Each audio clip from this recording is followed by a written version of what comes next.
Here we have another power rule example problem. So the background is if we have a function that is equal to a constant, then the derivative of that function will be equal to 0. And if we have a function which is equal to a variable raised to an exponent, we know that the derivative of that function will be the exponent multiplied by the variable raised to the exponent minus 1.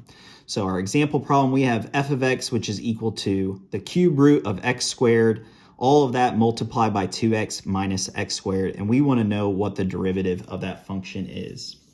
So the first step is we want to go ahead and rewrite this cube root of x squared term. So we know that we can rewrite that as x raised to the 2/3 power. And the next step is we're going to go ahead and FOIL that into this multiplied term here. So this 2x minus x squared term. So we have 2x to the 5/3 power because we know that the exponents of 2/3 and 3/2, we can add that and that will give us 5/3. And then the second term will be x to the 2/3 multiplied by x squared. So this squared term really can be written as 6/3, and 6/3 plus 2/3 will give us our 8/3.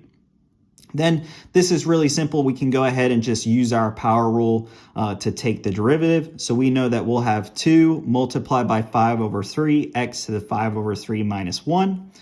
And then we're going to have 8/3 multiplied by x to the 8/3 minus 1.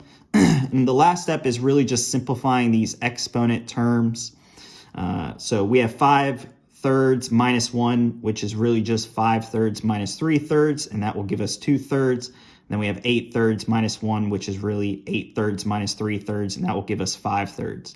So knowing this information, we can go ahead and simplify this derivative. So we're going to have 10/3 x to the 2/3, so that was from our first exponent, and then minus 8/3 x to the 5/3, which is from our second exponent.